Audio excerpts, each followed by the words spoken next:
All right.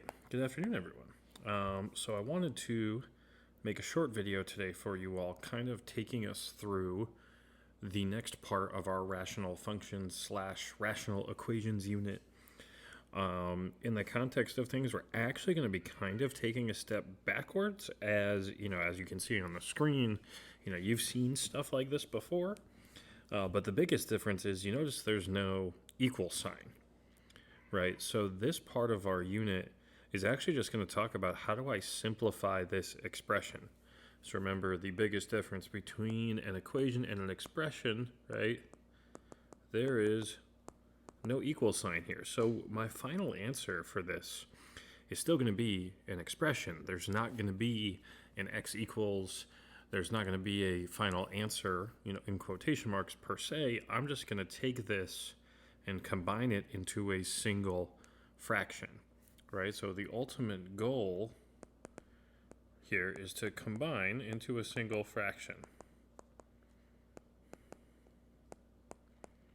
That's our ultimate goal of this part of our unit. So today we're going to talk about adding and subtracting because the because the rules are exactly the same. And then tomorrow we'll talk about multiplying and dividing because that's actually even easier. But first off, right, if we take a look at the example that we've got, right, 3 over x plus 6 plus 7 over x squared plus 4x minus 12. Now, my first step, let me change my pen color here, right, is very similar to solving. Step 1 is going to be factor, right? Factor whatever you can. Again, key, factor what you can. So here, in my first fraction, there's nothing to factor there. Nothing to factor at all, right? Those are as simple as they can get. However, in the second one, I can factor this quadratic into x plus 6 times x minus 2.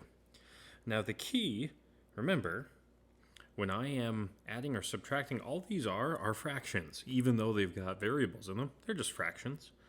The key to adding and subtracting, and the whole reason why we factor, right, my step 2, I need to determine my common denominator. All right, so I need to figure out what is the denominator going to be in order for these two to be able to be combined into a single fraction. Now, this is very, very similar to when you think about multiplying, like we did to solve rational expressions. What I'm looking for here is all the unique factors,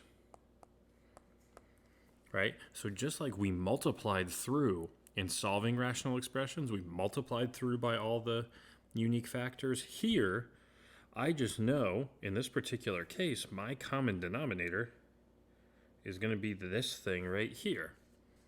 The reason is, my first expression already shares the x plus 6, so I know that's one unique factor. The other unique factor is the x minus 2, right? So I know what my common denominator is going to be. Now the harder part is, I shouldn't even say harder, but now the next step is, okay, how am I going to get this thing to look like the x plus 6 times x minus 2? So if I go to my next page here, I guess we'll call this step 2. Right, my step 3 now, we'll use this light blue, right, modify. I'm going to put that in quotation marks because we're not really going to modify, and you'll see it's very similar to if we just had numbers, right? Expressions to have my least common denominator. Remember, LCD is just least common denominator. So, for my step 3, this 7 over x plus 6 times x minus 2, he's not going to change, right? He has my least common denominator. My 3 over x plus 6, though, when I think about this, the factor that it's missing is this x minus 2. It's missing the x minus 2 factor in the denominator. So in order, let me make this a different color so we can see what's going on here. I'm going to multiply this by something, right? Now, in order to not change a fraction, right? I need the factor of x minus 2 in my denominator. But so I don't change the fraction, I'm also going to multiply the numerator by a factor of x minus 2. This is just like if you were doing this with regular fractions with numbers, right? Where if you had to multiply the bottom by 3, you also had to multiply the top by 3 because it's a form of 1. It's the same thing here. Whatever I multiply the bottom by, I also need to multiply the top by that same factor so I don't change anything. That's it, right? And so now my step 4 is going to be, we'll change to black here, right? My step 4 is just going to be simplify, right? So my first expression now for step 4, I'm going to tell you guys to leave these things factored because it shows me that you guys knew what you were doing. Right? You understood that you had to factor, you understood that you had to multiply. And now, because these have the same denominator, my final answer is going to have that denominator, right? And I just combine my numerators.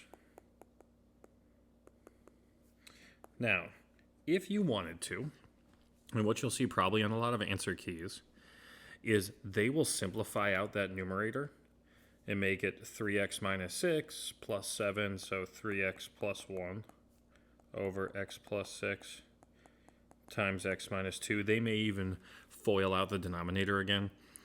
As far as I'm concerned, this way right here, this is totally cool. I'm fine with that. That shows me that you understood the necessary steps you had to take. This last extra bit is just a simplifying thing. There is one important thing, though, is that we still need to state the excluded values at the end.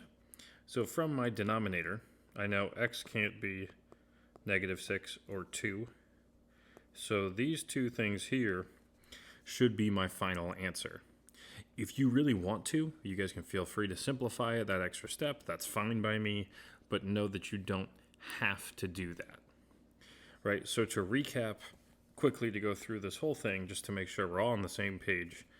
In this new unit, we're not going to have an answer of x equals. We're going to have a single fraction. We're going to take two or more fractions, combine them into a single one.